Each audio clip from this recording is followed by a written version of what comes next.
My heartbeat had gone down to like 20 beats a minute.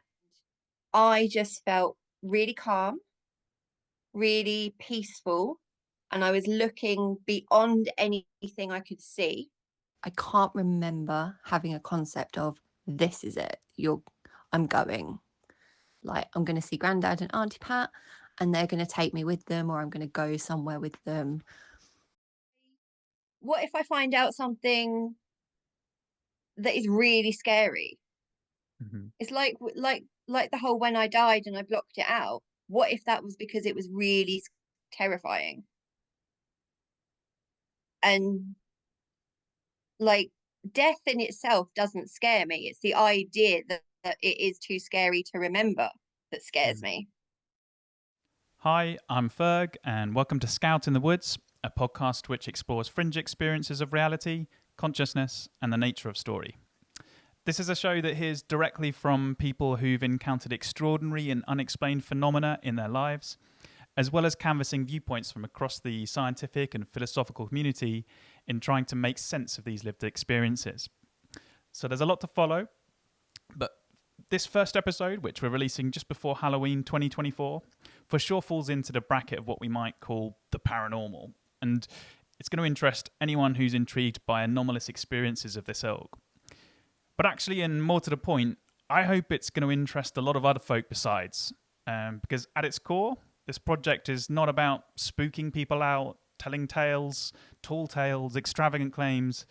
Instead, Scout in the Woods explores unusual phenomena which genuinely happen to people with curiosity, compassion, and openness.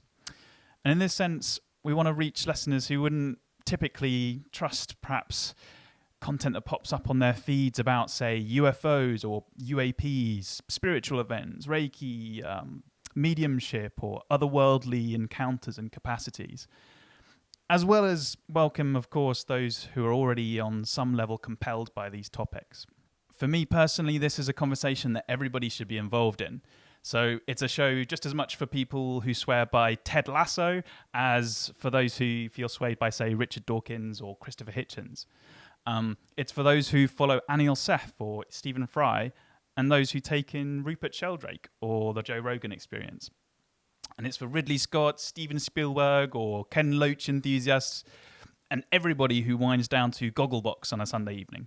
So morbid curiosity is an apt term for this first episode, and actually for the show as a whole.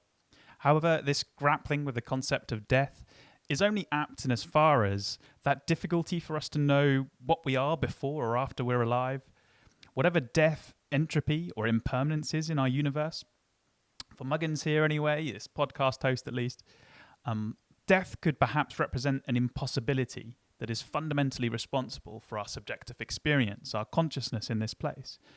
For your experience of you being you, mine of me being me, and all of the terrible and wonderful things that come with that. In other words, to be curious about death is to be curious about life. This amazing thing that we experience and what it means to have one, to go on a journey like this. And in particular, where the chili beans does it come from? Scout in the Woods, which you can watch on YouTube or listen to wherever you get your podcasts, is also touching on a deep interest of my own in story structure and how it could relate to a much deeper frame for consciousness than the one which John York assumed in his brilliant book from 2014, Into the Woods. In a similar vein to my own curiosity about the essence of experience, John York asked the question about story structure: why the heck does the same universal structure underpin all of our myths, texts, and films from seemingly time immemorial? So each episode tells a story, and episode 1 of Scout in the Woods is called A Bit Too Much Like Scrooge. It's a story from Lisa, who is a friend of a friend. After 2 fascinating conversations with Lisa, and having myself explored well over 100 accounts this year of the curious phenomenon that's near-death experiences, or NDEs, having read up on the related popular and scientific literature, I'm confident that our first guest, Lisa, experienced the early stages of an NDE. So what should you know about what you're about to hear? Well, Lisa has had a heart condition from birth, And this is a story about two key medical events in her life in the pre-COVID years, what she experienced in the first one and what she failed to experience or remember from the second one. And then about two strange paranormal-type phenomena that Lisa lived through when she toured Edinburgh in 2023 in her mid-30s. And how Lisa or anyone can make sense of all this, perhaps join the dots between these life events. Did the earlier medical events have an impact on what she was able to experience further down the line? Is there something personal about the weird and wonderful things that can happen to us, trying to communicate something to us, whether that could be our subconscious or perhaps something or someone out there? So if you tune in and stay with us, like me, I think you'll see an amazing human story grow out of it, one that's perhaps a skeptic or an agnostic might well relate to just as well as someone who believes in paranormality.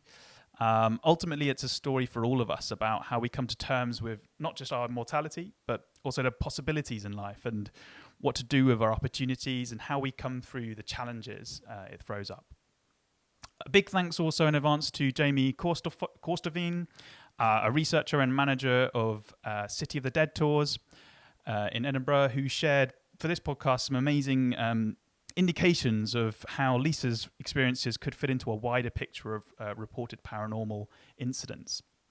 So those incidents ultimately encouraged Lisa to reach back out to me when I started researching Scout in the Woods, and I hope you're going to enjoy what's to follow. So what happened then a bit further down the line? This was the middle of January, so it was obviously cold. It's in Scotland, you're obviously freezing cold. I came over really, really hot and flush, and I felt very almost lightheaded, but not quite lightheaded. You know, sometimes you just feel like you're going to fall over. The weirder experience, I mean, we've had everything from obviously people being knocked out cold, I would say not fainting, they're getting knocked out cold, to people freaking out, people being felt like they've been grabbed. We've had a couple of people being felt, well, a lot of people feel like they've been punched from behind when there's a wall in the Black Mausoleum in the graveyard. All right, here we go. Yeah, Christmas number one, right? Christmas number one, yeah. Yeah. Halloween number one. Halloween. That's a bit like Scrooge. It's a bit too much like Scrooge. Chorus is going to be... Thanks for the music and the songs. We're singing Hail Scotty in the wood, chasing rabbit town, supernova stained glass bowl, showing Sharon on the river of Styx with its pockets full of colour for the pilgrims of love. For the music and the songs, we're singing Hail Scotty in the wood. What do you think?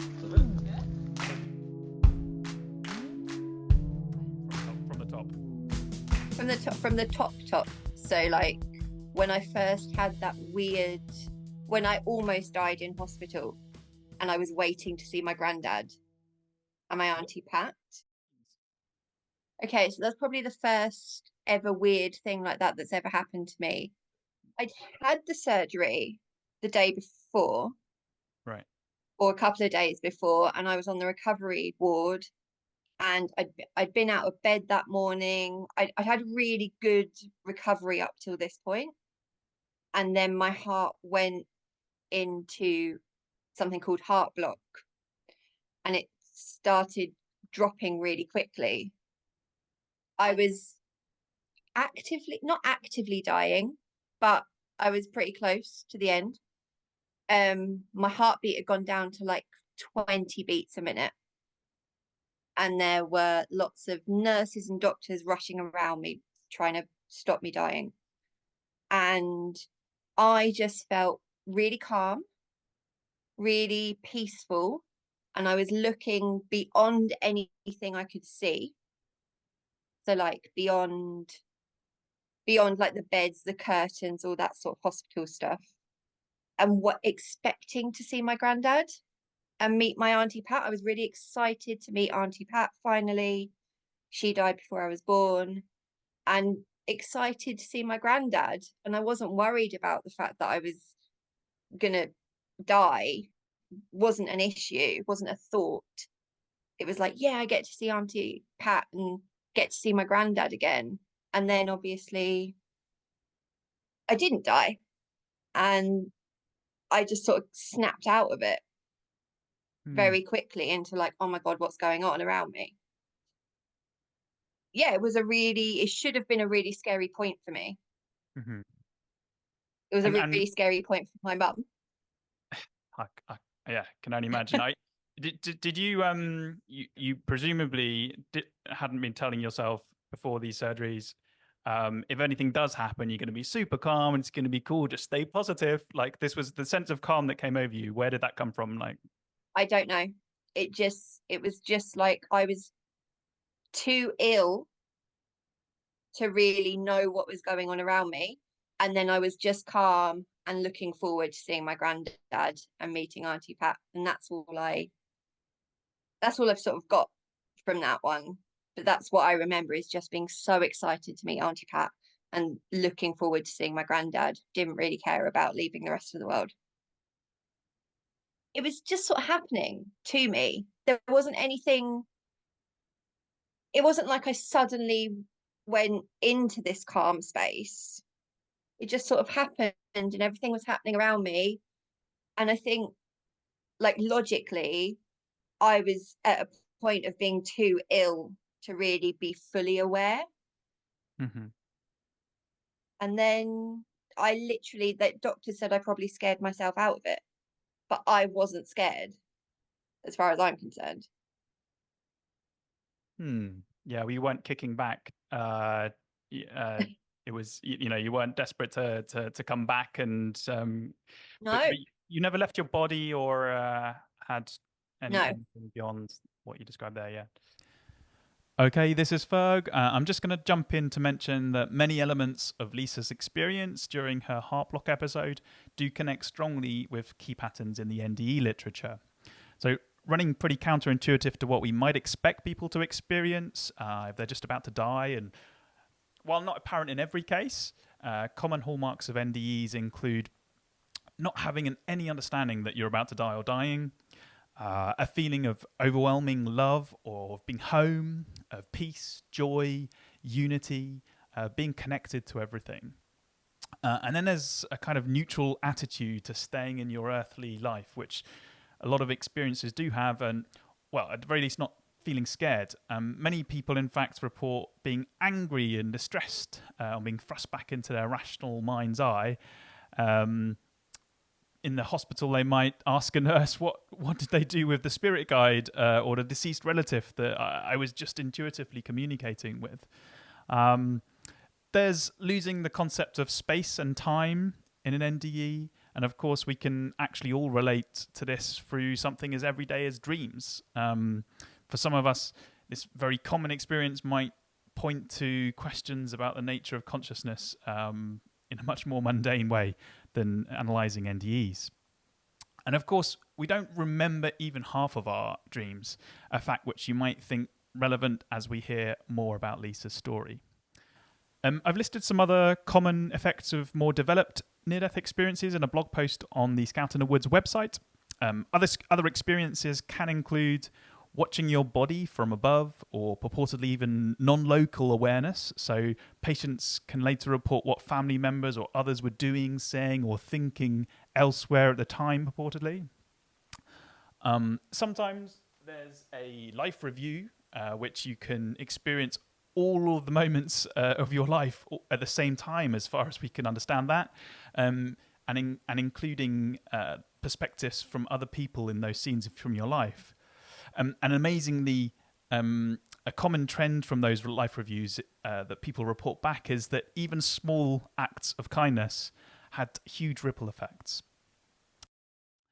So the term NDEs goes back to Raymond Moody's study in his 1975 book, Life After Life. But these patterns of reported near-death phenomena go back much further than that, actually, to Roman times and beyond. So I've even heard the suggestion that Charles Dickens' novel The Christmas Carol which has a miserly character, Scrooge, who goes on this really cool and chastening character arc on meeting the ghost of Christmas past. That is based on a near-death experience, potentially. So, well, back to the episode. I asked Lisa what she recalls knowing about NDEs prior to her heart block episode. So probably, yeah, before I had operations, I would look up a near-death experience. I would also look up what happens if anaesthetic doesn't work. What happens so that sort of thing. I probably looked it up and sort of read on it and that sort of thing. I literally, until you asked that question last week, I thought it was just a general thing that people were aware of. Yeah, I don't know what the stats are in terms of general awareness. I'd love to see Pew research study on it. I don't know. I'll have a look afterwards, I think, see how widely known it is. I certainly think people who do come across it, a large portion of them don't buy into it, or it doesn't hook them as much as perhaps it's hooked myself or yourself from what I gather as well, in terms of trying to understand what that is, right? Okay, Ferg here, just taking a beat to mention when it came to editing this episode, I wanted to understand more from Lisa about her relationship with her grandpa, and also why she might have been so excited in the moment of her NDE to see her Auntie Pat also, so someone who she'd never met in real life. I wondered whether she'd perhaps preempted those sentiments, feelings, thoughts in some way before her heart block episode, or if they'd arisen more naturally in the moment of her NDE. And this is what Lisa fed back to me. My granddad was my granddad, and we were quite close, and him and my nan took me to Hampton Court, and he probably told me my first ghost story, if we're honest, about Catherine Howard running the halls. I think almost every day when I was young, we used to go into Nan and Granddad's. They lived literally like 3 minutes away up the road. I can't really say what he meant to me, not without crying and getting really upset. So he was my granddad, and he was very cool. And then Auntie Pat, who was his sister, I've heard loads of cool stories about, like loads of cool stories about her and how she used to travel, and she had a house in Switzerland, I think, and she her sort of, the spirit of her is sort of something my mum has said she would have really liked the way myself and my brother and sister have sort of grown up to be a bit more adventurous and go out and do things and stuff like that. So, and I don't think I'd been sort of thinking of them or anything while I was in hospital. I wasn't daydreaming of meeting them, because as far as I was concerned, I was better. Like, I'd had my surgery,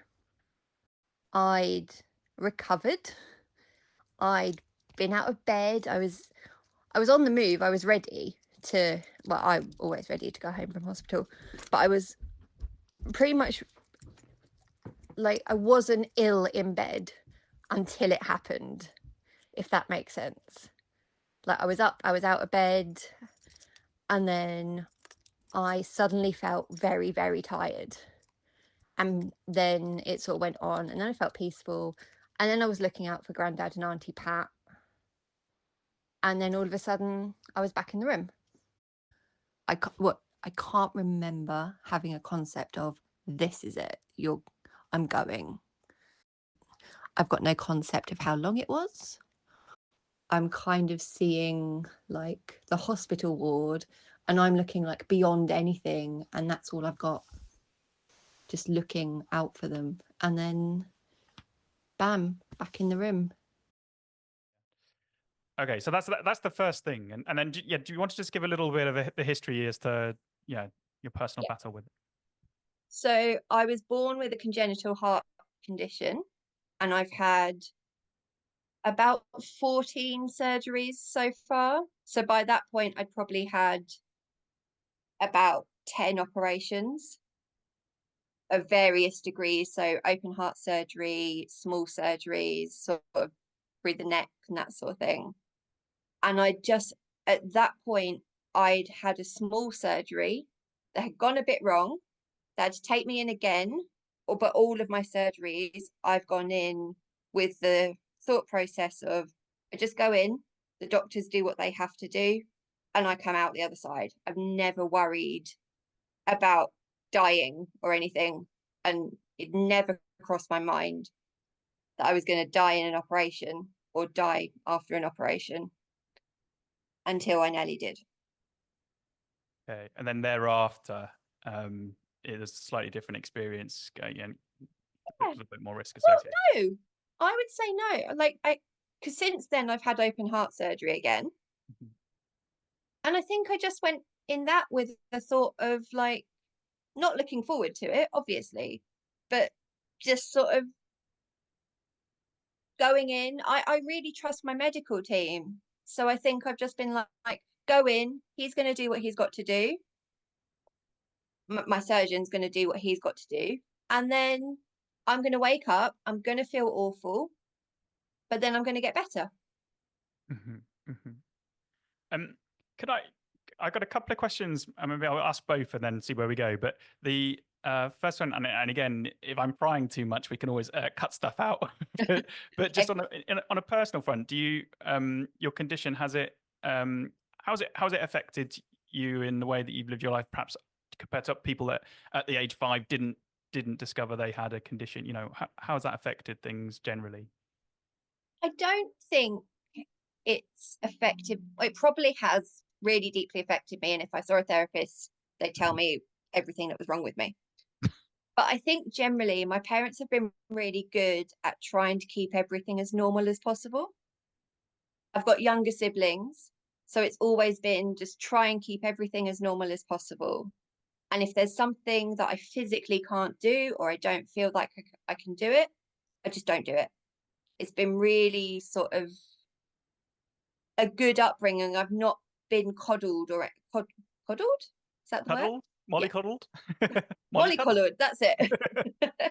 I've not been mollycoddled or anything like that. I've been allowed to sort of go and do what I want to do as far as my capacity lets me.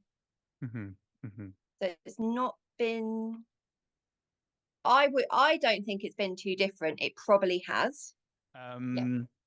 But you were, yeah. Do you want to take it on to then the next thing that happened, or what happened further down the line? Yeah. So then I'd had open heart surgery again fairly recently to this event, and I was just living my best life. I was out there going to the gym a couple of times a week. I was traveling, going off exploring, working full time. And then I had a sudden cardiac arrest. And it was probably not completely out of the blue. It probably was, the signs were probably medically there. But for me, it was totally out of the blue. And I went bouldering and I literally climbed up a wall, sat down, and then I fell over, collapsed. I was really lucky that there were members of the NHS on site that were able to take care of me. They were just bouldering away until I collapsed.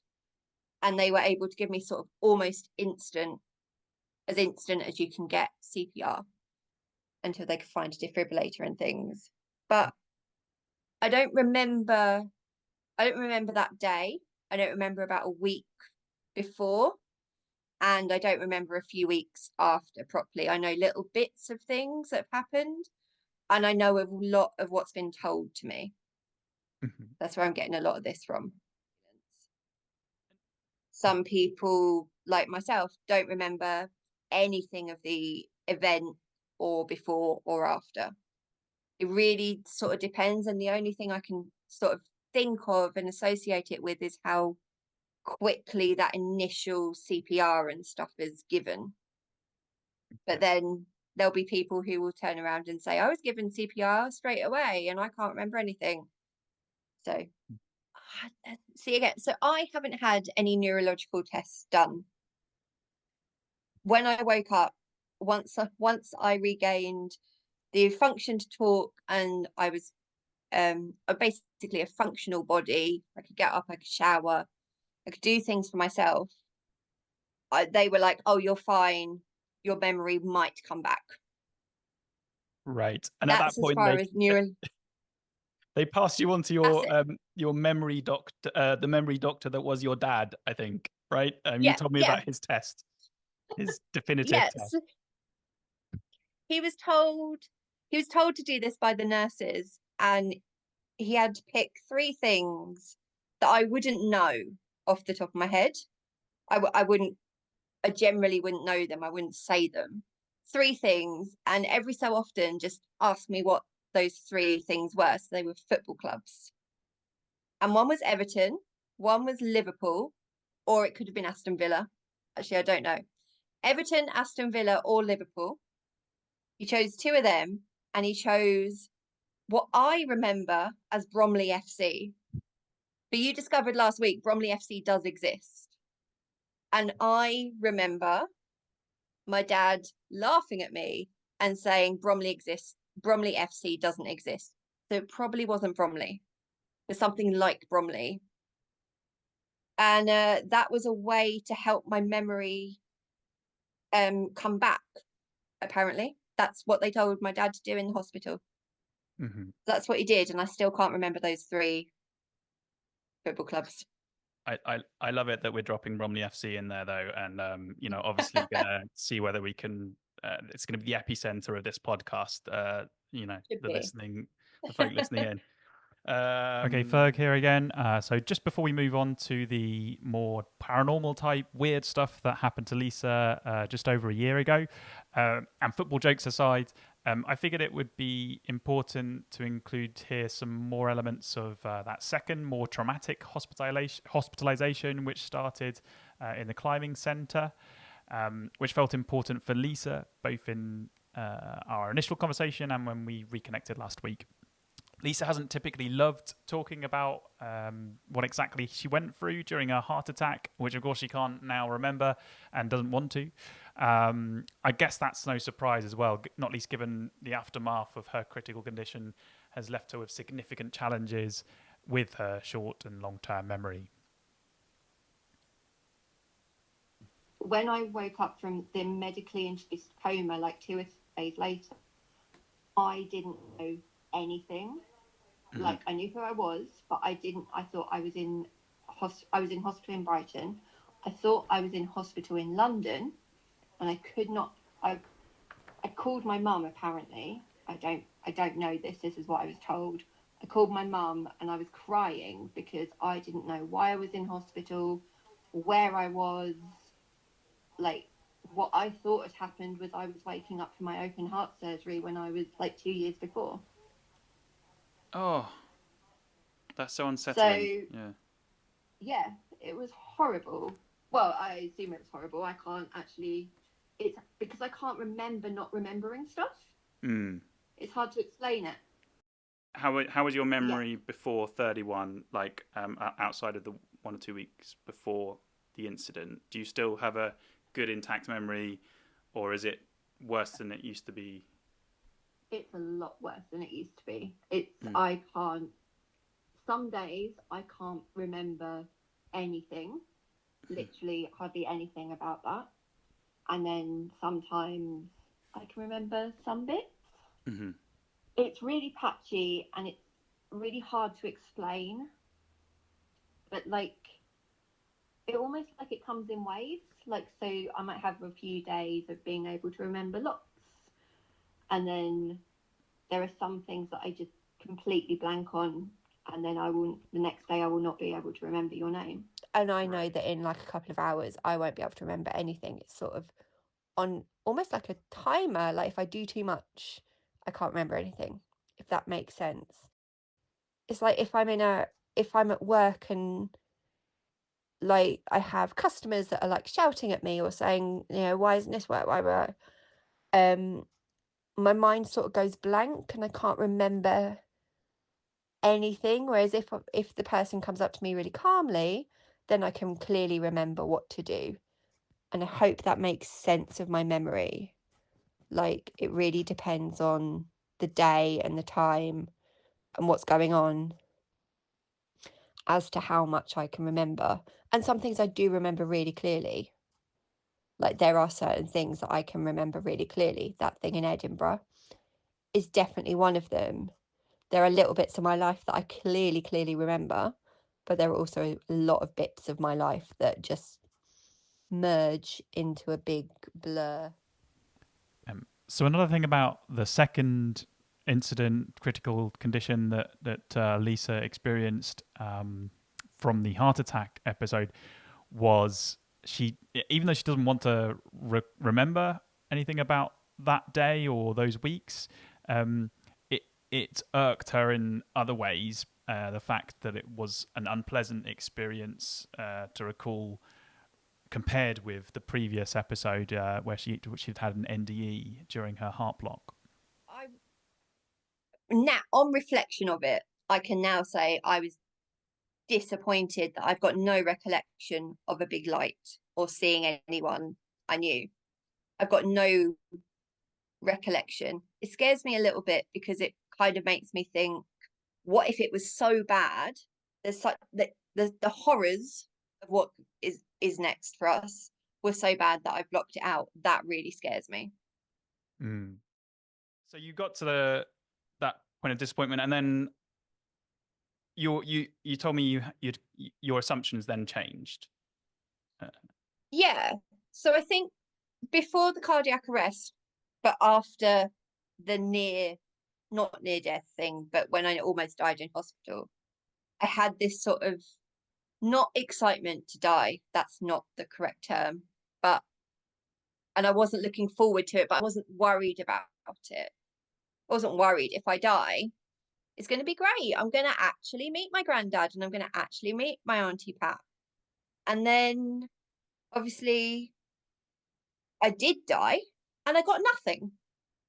And it sort of, can I swear on this? Yeah, go for it. It really pissed me off. I was so annoyed that I didn't get this experience that not loads of people, but other people have. I didn't get it. And then I was like, oh, so there's nothing. So there's nothing after death. We do just die, and then there's nothing, and then we, the universe just eats us up, basically.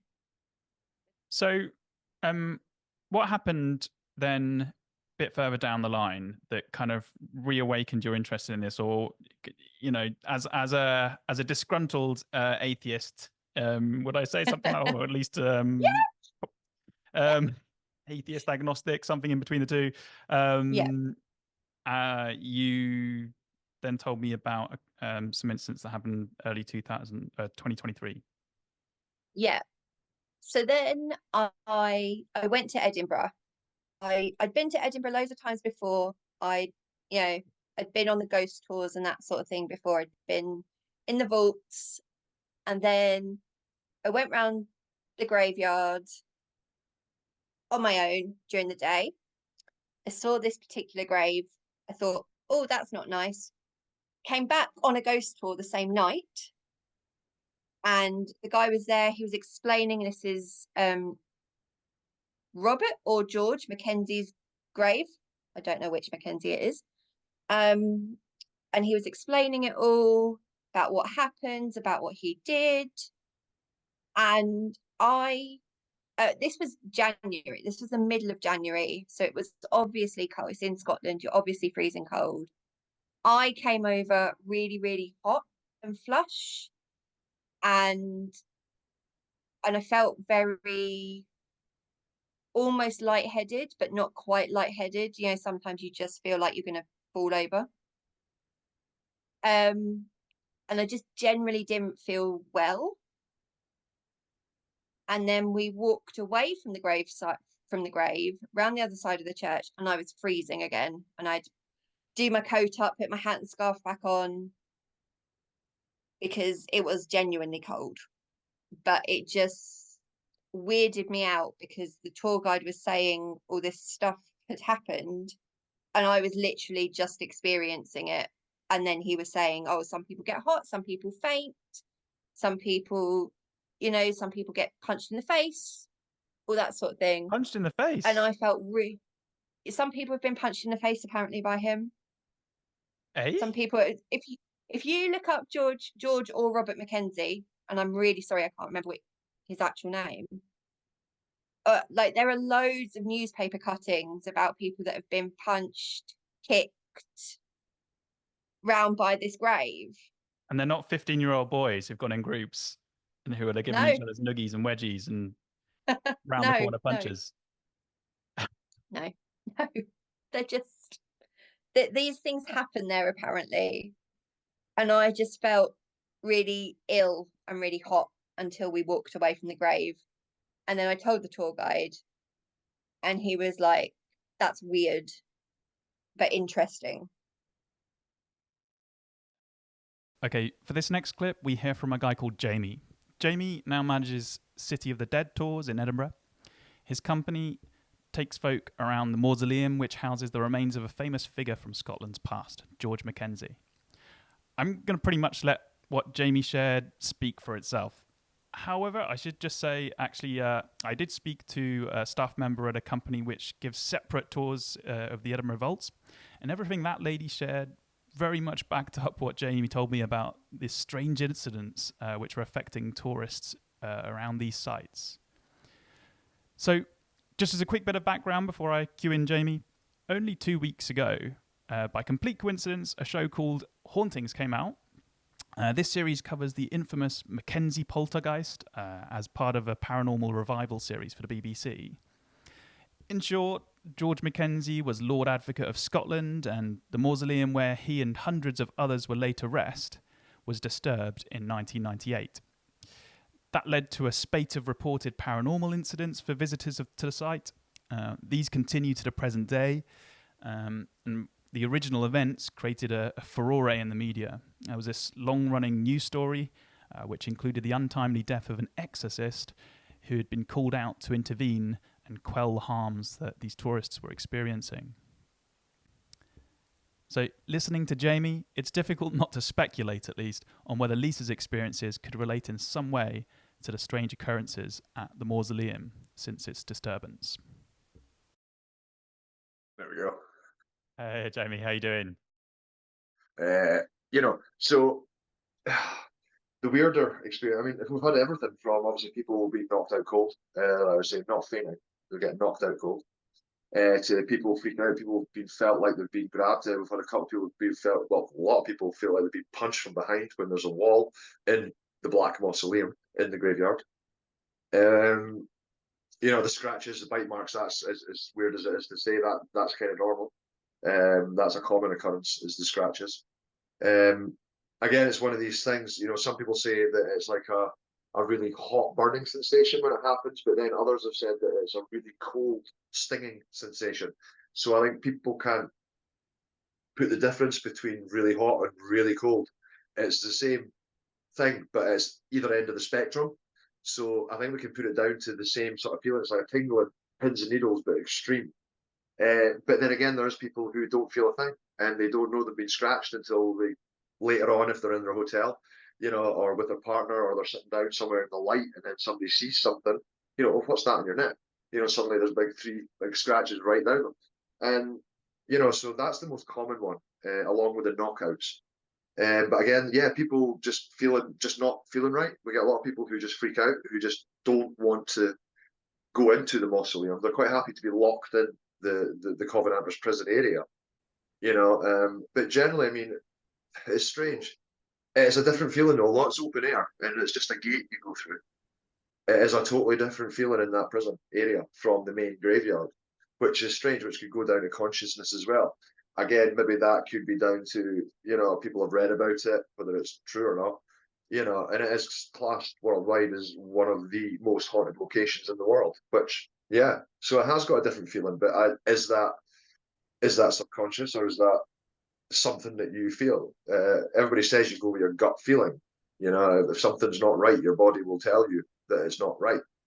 But again, is that then or suggestion because people have read about it constantly, they've heard about it. This is where people are attacked, you know, by this unseen force. And, you know, but yeah, a lot of people, some people don't even want to come into prison. They'll quite happily sit outside the main graveyard, wait for the tour to finish. It's a strange one, but so it's various. There is no set one weird situation that I can think of over the years. There's been honestly that many that it does become second nature. Yeah, it is. It's like, oh, there we go, there's another one. So is it down to some people? I've always said some people are susceptible to it and some people are not. Because I've never seen a ghost in my life, I don't think I'm ever going to see one now. I'm 45 years old. You know, I ain't going to wake up one day and have this ability to see dead people. You know, I think too many strange things happen in front of my eyes within To other the people. Yeah, to other people.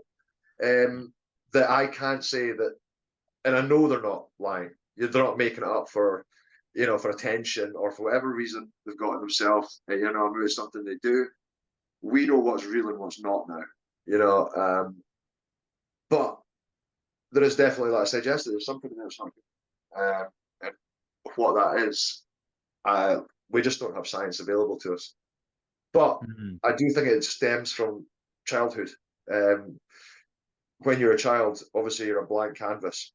You know, there is no suggestions. Everything is input from people. So how many invisible friends or imaginary friends are actually imaginary to a child?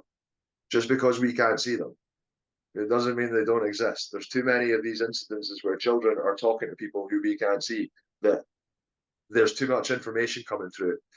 But over time, you know, the parents will say, don't be silly, there's no such thing as ghosts, there's no such thing as monsters under the bed, there's no such thing as this, don't be silly, there's no such thing as that. So it's a kind of conditioning. So, but I think some people can retain that, and that goes on through life. I think it is basically as simple as that. We just lose the ability, or, you know, it's conditioned out of us, I think. Not intentionally, but because they're being constantly, kids are being constantly told there's no such thing as ghosts, there's no monsters, don't be silly, it's just a story. You know, like animals, because they can't be conditioned. So that's why animals, I think dogs can pick up on things that humans can't, you know. I could be possibly wrong. I'm not a psychologist or a parapsychologist, so, you know, just my thoughts. I mean, we have got a warning on all our flyers and advertising that the Mackenzie poltergeist can, and you know, can cause you genuine and mental and physical distress, which people laugh at all the time. It's funny. That's serious. You know, we have had people that, you know, we've had guides that have taken it too far, and we have had a guide, well, not all many guides, but several guides who can't handle it. Then for some reason, whatever is there does like them, so it kind of happens more to them. But then we've had guides that have worked with us for years and nothing has happened to them whatsoever. Me, I've never had any interactions personally in the graveyard, in the Covenanters prison area. Like I say, I've seen lots of things, but for some reason, I have been, I don't know, it's fortunate. But then with my moods, I can make it look like the Disney princess. So, so I think it knows. Okay, so it's fascinating talking to Jamie. It's left me with more questions than answers for sure.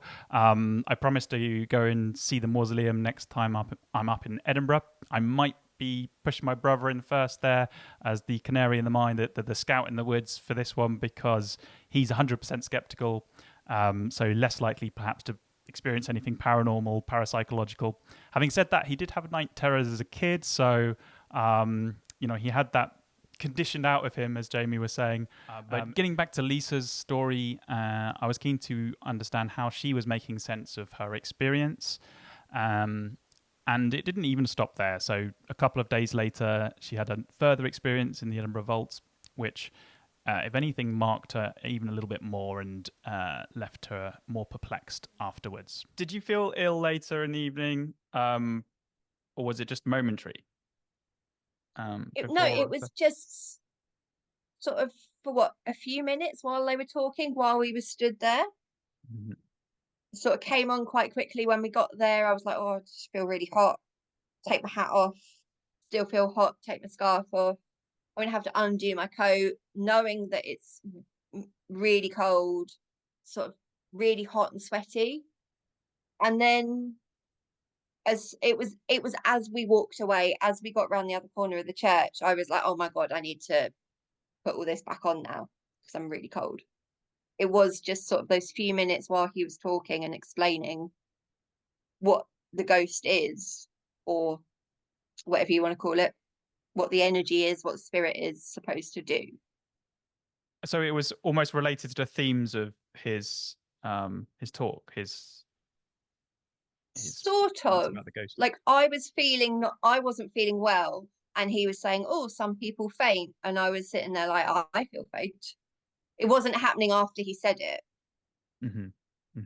It was sort of, he was saying like, oh, people feel faint, they feel sick, some people get punched in the face, and I'm sitting there going like, oh, I feel really hot, I feel really faint, but I'm not being punched in the face. I'm not. I refuse to be punched in the face by a ghost.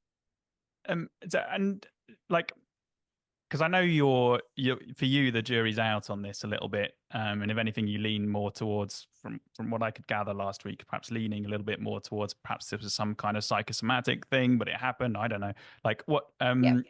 Have you had other, say, psychosomatic kind of induced feelings like this before, or momentary? I don't know. Like, people can get sick if they see something, disgusting, right? Oh, like, I mean, so what? Yeah, but nothing. No, I would say I'm quite sort of okay with it, especially spooky stuff and gore and stuff like that. It's just sort of there, doesn't sort of faze me too much. No. And then yeah, there's it carried on, right? It did carry on. So I went to the Edinburgh vaults. You go on this ghost tour, and then you get taken to the underground vaults, which are supposedly very haunted. And the woman's walking around and she's telling us these ghost stories. He's just sort of spewing these stories out. And I'm sitting there thinking, this is all crap. All the ghosts, none of the ghosts are real. This is all just money making. I've already spent my 20 quid on this tour, so we might as well go to the vaults. And then in the vaults, where you so there's a doorway basically as you're walking through the vaults, and there's a doorway from one room to another. And as we all trundled through this doorway, I acknowledged someone, but I know there was no one there because I did. I've got no excuse on why I did it. I felt like if you're passing someone in the street that you know that you're not really going to talk to, you just sort of nod at them like, how's it going? And off you go. Just that sort of thing. I think it felt rude not to. I think possibly I felt it was better to do it than not to do it. Even if it's nothing, even if ghosts don't exist and there's nothing there, better to acknowledge it in case than not to and get haunted. Or you could do both. Acknowledge it and still get haunted. Did you was it anything out of the ordinary, this sense, or is it just something just arose in your mind? Oh, well, there's a ghost here, I better say top of the data. I was literally just walking through a door and just sort of gave it a gentle nod, because in my mind's eye, that's probably the best way to say it, I thought there was someone or something to acknowledge.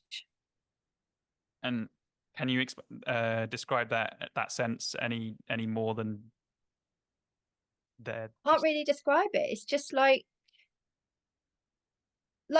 if you're just passing someone you work with in the doorway and they let you through a door, you just sort of, thanks mate, just sort of a quick thank you. There was no, I don't think I properly thought about it. I just did it because that's what you do.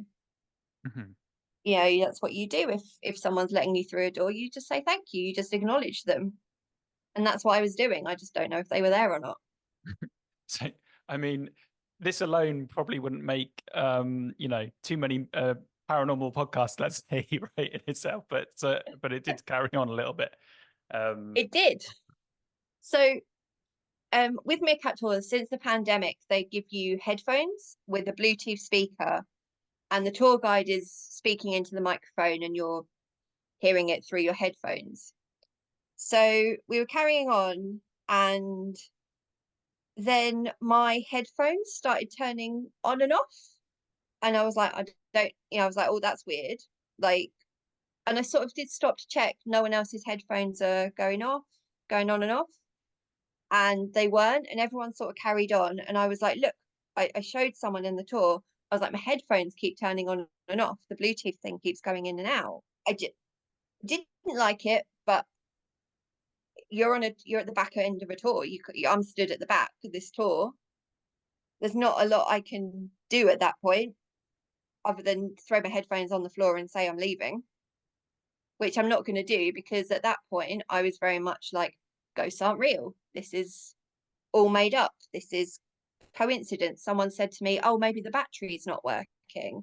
And I was like, yeah, probably the battery. Mm-hmm.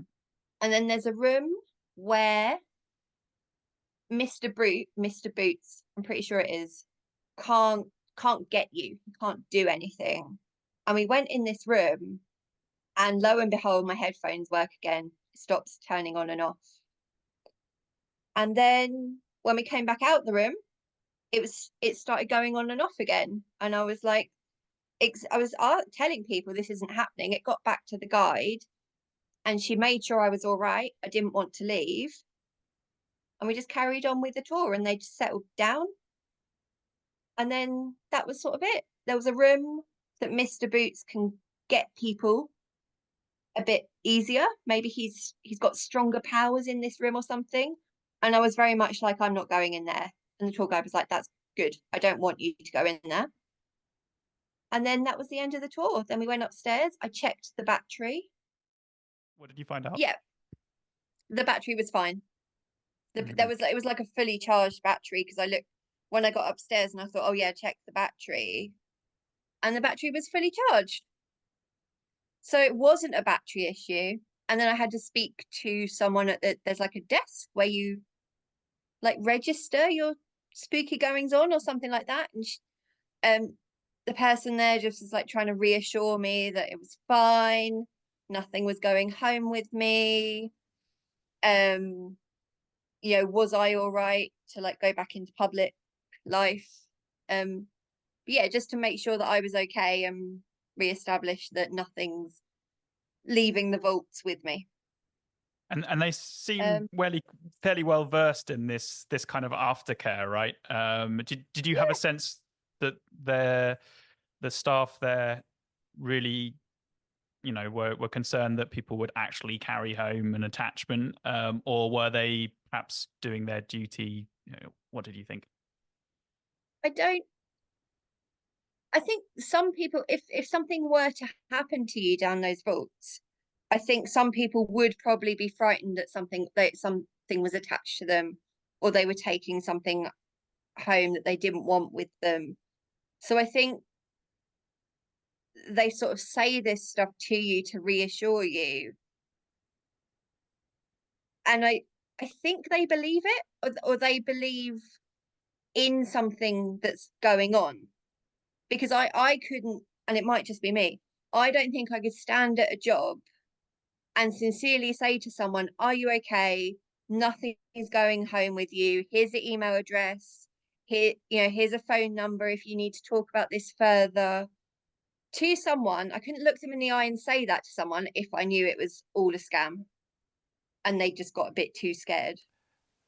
So has the dust settled on hearing about these 4 crazy events from Lisa's fascinating life? I was more gripped in the final part of our conversation than at any other point on exploring with Lisa whether she felt there were some kind of emotional factors or even a deeper seated agency that was driving these events, and whether she could see a connection between them in some way, what that might tell her about the challenges she's been facing, and what might lie next for her. And of course, these experiences have taken Lisa on a kind of crazy metaphysical journey. So I was keen to understand where she's at with it now. I was left fully rattled. Rattled is probably an understatement. The thing is, the cardiac arrest didn't actually really affect me that much. Shush, shush, shush. Sorry, it's my dog. It didn't really affect me that much. My defibrillator went off in February, like the year after, and that really destroyed all my confidence and everything. After my cardiac arrest, I was like, fine, let's crack on with it. You know, that was a blip. Let's carry on. But then after that defibrillator went off, and it went off inappropriately, so it didn't save my life or anything, it just went off.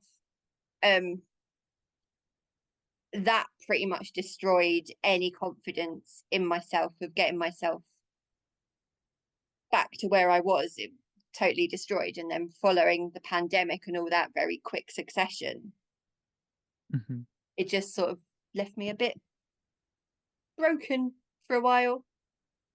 Do you recall last week you said that you'd been intending to go up to Edinburgh and build a life up there?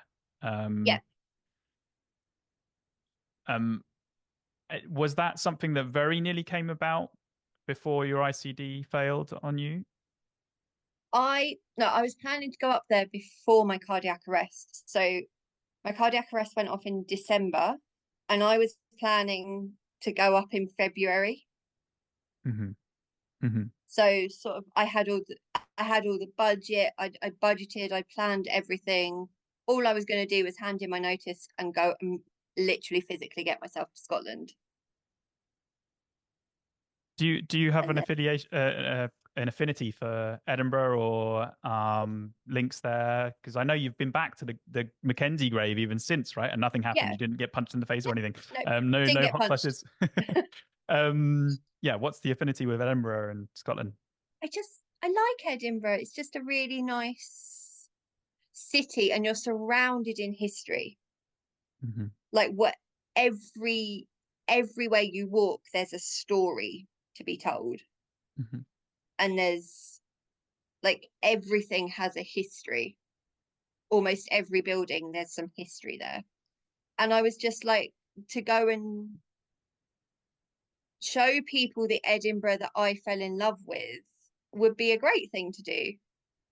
Like someone came in and like when I went up there as a tourist and someone, you know, was showing me the city, I sort of fell in love with it, and I want to do that for other people. So you wanted to do touring, because I know you've done interviews with bands and such in the past. Yeah. Was that something you were planning to do up there? Past life, you look wistfully. Yeah. No, I shouldn't say wistfully. It was more like it was a nice thought there. Yeah, I sort of everything was on the table. To go up to Edinburgh and sort of start again was sort of like to sort of restart and see where I could end up. And I've ended up in my mum and dad's living room. So yeah, what were you moving away from? Because you're in a good place. How come you wanted to move to Edinburgh? I think I just wanted to move to Edinburgh because I could. Because I hadn't done up till that point. I would be well for a few years. I'd have surgery, and then I would carry on for a few years, and then I'd be ill again, and then I'd have another. It was like a cycle. And then after that open heart surgery, I was back to working full time. That was something I was never able to do before. So it was like I'd given this new lease of life, and I wanted to go to Scotland because I could, and just sort of, you know, be a tour guide because I could, and a lot of it just because I didn't have those opportunities when I was younger. Like I didn't go to university because I had to go and have surgery and all that sort of thing. So it was just like reliving my youth, if you want to say, like just trying to live a bit of life. Yeah. No, I think I was watching ghosts, and that's probably not going to be it. But that was sort of it, really. I didn't go up there expecting to find a ghost or expecting to see or feel anything. I thought that was rubbish at that point. So the only thing I can think of that was different was I was probably truly relaxed. And I mean like truly relaxed, because every day when I'm at home and I'm at work, I've got some level of anxiety. Like whether it's like panic attacks or whether it's just low level anxiety, because I'm in the house where my defib went off, and that was a horrifying moment. So I'm always anxious. And I think up in Scotland, when I went up that time, I was the first time traveling on my own since my cardiac arrest, and I was just really relaxed. And I think I was relaxed enough to let anything in. Mm-hmm. That makes sense.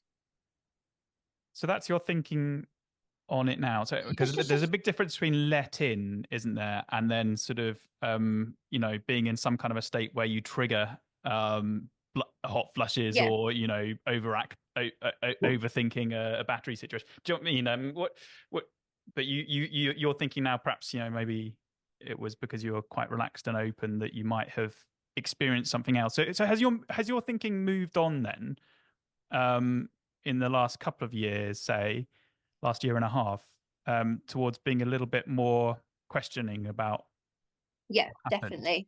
Right. That's why I'm talking to you, because I think otherwise I would have I probably would have said no, because I don't know anything about that, because all I saw was black, or nothing. Mm-hmm. So I've got to be open to it a bit to even be discussing this with you. Yeah. So I've definitely got a bit more open to the idea that something is out there. And what's caused maybe that? There is something bigger. Yeah. Than me. Something more. What's caused the openness then, or the extra new openness? I think what happened in Edinburgh.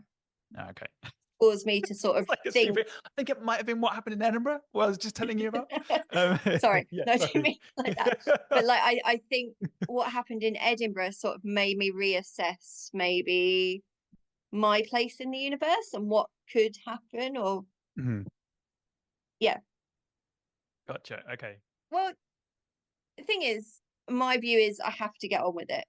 It can bother me, like talking about holidays or talking about when we were younger, and I can't remember things. I used to have a really good memory. I used to be really good at remembering faces and people and places, and now all of that's gone. And it does make me a little bit sad sometimes that I can't remember stuff that I could remember, but also sort of you just sort of have to get on with it, don't you, and just try and make new memories. Do you ever think, and I don't want to plant, this could just be a dumb idea, right? I just wonder whether it's an idea that you've had about this whole experience with your memory difficulties. Do you think in some way it's the decreased physical space-time kind of capacity in that respect has somehow been replaced by a greater capacity, more openness to the other? No, not for crossed your thought. I didn't say it then. I never thought of that. I'd never thought of that. I mean, it could do. But it kind of points to there's the more the recognizable symptoms that you might have and that people could be concerned about, and what aftercare is there. And then there's the whole issue of if people are experiencing things a little bit more out there, what kind of resources are there to help people with that? What is out there for people that have that, right? There's mediums, there's there's a big gap between getting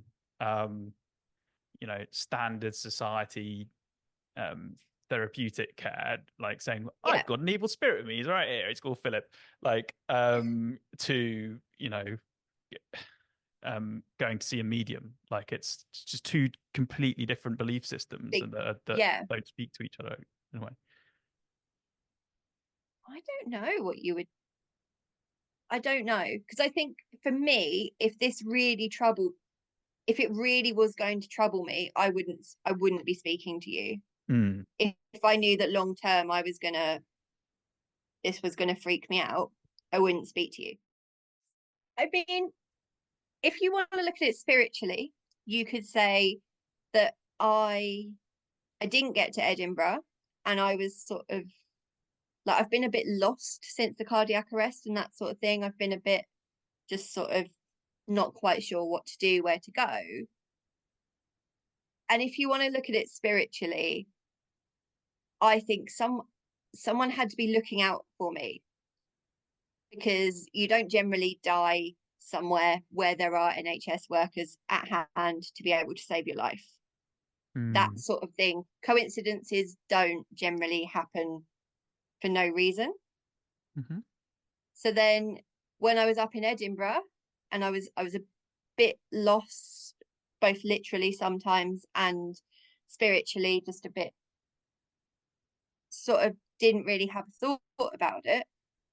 What if something came to me to let me know that actually maybe I should look at reigniting that path, and maybe there is a bit more, and maybe it was all sort of connected, and maybe spiritually that is my home, and I'm going to go there and investigate these things. I'm probably not, but like, just because if someone was there to save my life on a spiritual level, someone was intervening when I collapsed,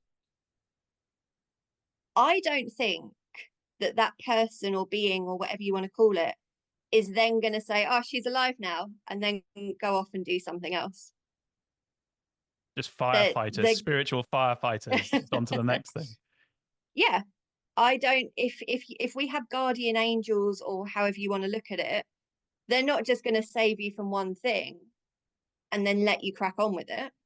And what, because you also said last week, I don't know if you remember this, but you said that you yeah, no, but you wouldn't you wouldn't like to find out that it was that you were being genuinely spooked effectively, or that you had that capacity to kind of connect with bad spirits, or you wouldn't, you're slightly hesitant to do the podcast for that reason. Is that still a thing that that's another reason? What if I find out something that is really scary? Mm-hmm. It's like the whole when I died and I blocked it out. What if that was because it was really terrifying? And like, death in itself doesn't scare me. It's the idea that it is too scary to remember that scares me. Have you heard any negative NDE stories? I have heard a couple. One was terrifying, horrible, and but then I've also heard Dr. Jeffrey Long talk about. I mean, he's actually researching at the moment the hellish experiences, but his assumption, his starting point is that they are lessons. They are, people can kind of whisk themselves away from them if they do the right thing. If they make the right spiritual gesture, they can get out of whatever bad lesson it is they're learning. Right. That's a bit like Scrooge. It's a bit too much like Scrooge. But it's if that's the case, it's more heartening than the idea that you're stuck in hell forever. The idea that it's a construct to real experience, but it's a construct in the same way that pain is and suffering are real experiences in this dimension. But it's there to help you evolve, and and that's I want to know why you have picked to do this podcast. Mm-hmm. Why? What? I mean, everyone's intrigued on what consciousness is. Well, most people should be. Anyway, should be intrigued on what consciousness is. So why? Because it can be quite scary. So are you not worried that you're going to scare yourself?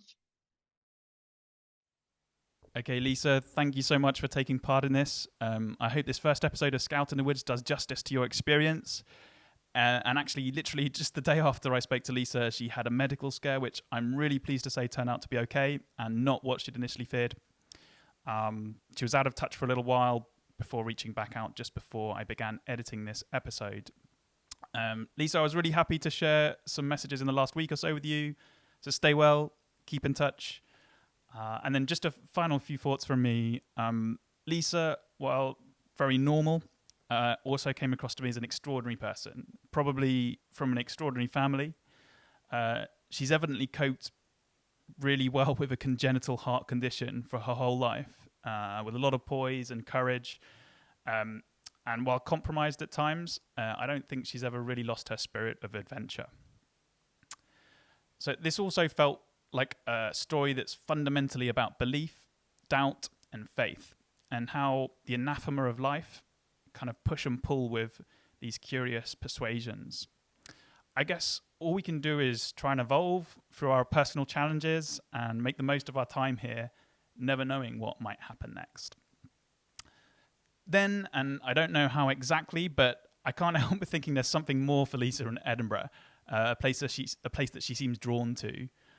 Lisa conveyed a strong affinity for history, that sense that we make our mark on the earth, that we're remembered, and that whatever we may or may not be before our lifetimes or afterwards, that we mean something here.